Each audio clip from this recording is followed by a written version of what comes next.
Bob mentioned at 5 o'clock that on this day in 1992, it was Hurricane Andrew that hit Florida, and a good reminder of what can happen. Yeah, $26 billion later, winds up to 175 miles an hour as it made landfall into southeast Florida. One of the most devastating storms in the United States history. It was only the third Category 5 hurricane ever to make landfall in the U.S., the one being in the Keys, the other one, Hurricane Camille. So not many happened, and it happened back in 1992.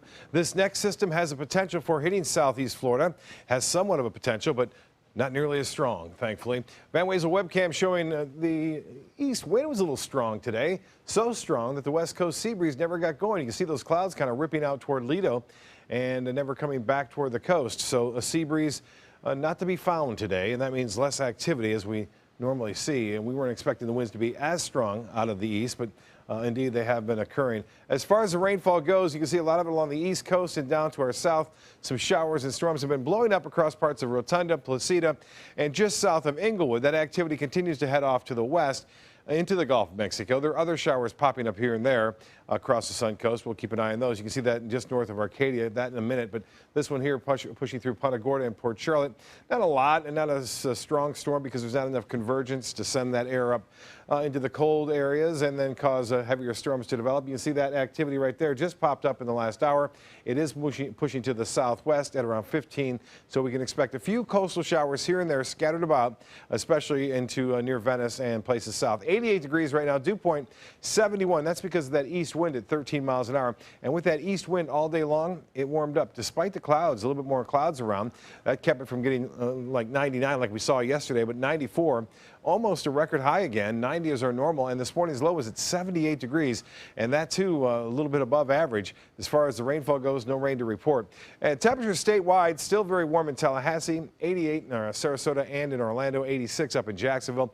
And you can see around town some rain-cooled air has really chilled things out for the most part. Arcadia at 77, 76 degrees in Sebring, and much warmer right near the coast. Well, this high-pressure ridge will be a big factor in determining what's going to happen with this system that we've been watching for so long. It's still just a tropical disturbance, if you will, but that high will kind of dictate where it goes. But that remains to be seen because it hasn't even developed yet, so the computer models are all over the place. Until it finds a defined center, it won't have a very good chance of getting all the models together for a while. Gaston's out there in the Atlantic. It's going to eventually move into the open waters. It already is and stay there for the most part. Well, what we have is a couple of different things happening right now. We have a mid-level low spinning right here. This looks rather ominous, doesn't it? Looks like there's that counterclockwise rotation, but the real surface low is right here, and it's void of clouds and storms. They found some strong winds up to well past tropical storm force winds. When I say they, the hurricane hunters were investigating that area all afternoon. They will continue to do that. But this is the important point to note. Look at all this deep convection well out ahead of what may be the center. And if this happens and that drier air moves out and gets squeezed out, this will have a better environment to strengthen in time. And if it stays far enough north away from the mountains of the Dominican Republic, it will even increase its chances of developing. Very warm water right here. And as far as the spread goes, look at that, all the way down south of the Keys and west of the Keys to east of Jacksonville and Daytona Beach.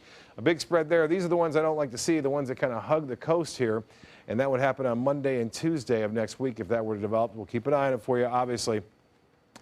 Just something to watch and kind of keep an eye on through the next several days. For boaters, it'll be a bit breezy to start the morning off, but they'll subside somewhat in the afternoon. Water temperature still a very warm 87 degrees. And as far as the tides go, a high tide at 7:06, sunrise at 7:06 tonight. A few scattered showers, partly cloudy, warm and muggy tomorrow. A good chance for scattered late day storms. Most of the day should be okay. A high of 92 above average. And the extended forecast calls for a good chance for afternoon storms. We'll be watching the tropics, especially over the weekend. Linda?